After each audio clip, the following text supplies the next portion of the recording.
নমস্কাৰ সকলোলৈকে আজি আমি দুইটা মিলি কিবা এটা ট্ৰাই কৰোঁ বুলি ভাবিছোঁ আৰু মই কাটি দিলোঁ তাই চিলাই আছে এয়া চিলাই কমপ্লিট হৈ গ'ল ফ্ৰকটো কটনৰ হয় আৰু সৰু সাইজৰ হয় কেনেকুৱা লাগিছে জনাবচোন দেই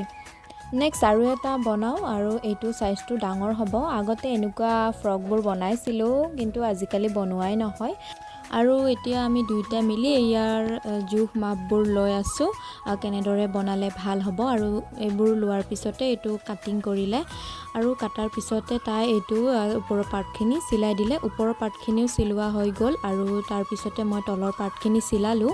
তলৰ পাৰ্টখিনিও কমপ্লিট হৈ গ'ল আৰু এইখিনি পাৰ্ট ওপৰৰ পাৰ্টৰ লগত জইনিং দিব লাগিব আৰু এয়া মই জইনিং কৰি আছোঁ জইনিংটো কমপ্লিট হৈ গ'ল আৰু মোৰ ফ্ৰকটো ৰেডি হৈ গ'ল আৰু ফ্ৰকটো কেনেকুৱা লাগিছে জনাবচোন চিলোৱা হোৱাৰ পিছত এয়া আমি দুইটা মিলি ফটো উঠিলোঁ আৰু আজিলৈ ইমানখিনিয়ে দেই বাই বাই